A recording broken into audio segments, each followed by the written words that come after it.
জয়বীরপাড়া নদীতে হরপা বানে ভেসে গিয়েও ভাগ্যের জোরে বেঁচে গেল ৫ জন ছাত্রছাত্রী ও ২ জন অভিভাবক। সকাল থেকে বিক্ষিপ্ত বৃষ্টি হচ্ছিল, তবুও স্কুল গিয়েছিল জয়বীরপাড়া চা বাগানের পড়ুয়ারা।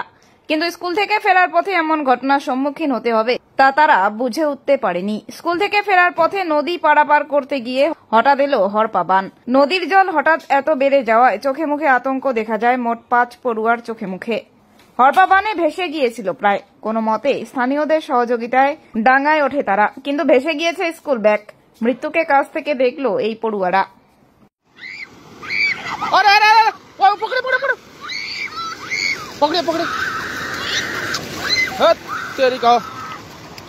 अरे बाप रे, उसको पकड़ो ना, आस्ते आस्ते आस्ते, वहाँ पर वो है। आइए आइए आइए आइए आइए आइए आइए आइए, रुको रुको रुको रुको रुको रुको रुको रुको, आस्ते आस्ते आस्ते आस्ते आस्ते, उठो उठो उठो, कुछ नहीं हुआ कुछ नहीं हुआ, उठो उठो उठो उठो, कुछ नहीं। के बहु जुत्ता जुत्ता जुत्ता किसका? केही भएको छैन, केही भएको छैन। तिमी पार भइसकेको छ, तिमी पार भइसकेको छ। अरे बाबा, नर्भस नहुँ न, भयो त, पार भयो त। किन किन यस्तो छिरेको? अरे खोला यत्रो बढिरहेछ, किन छिरेको? पार हुने कोसिस किन गरेको?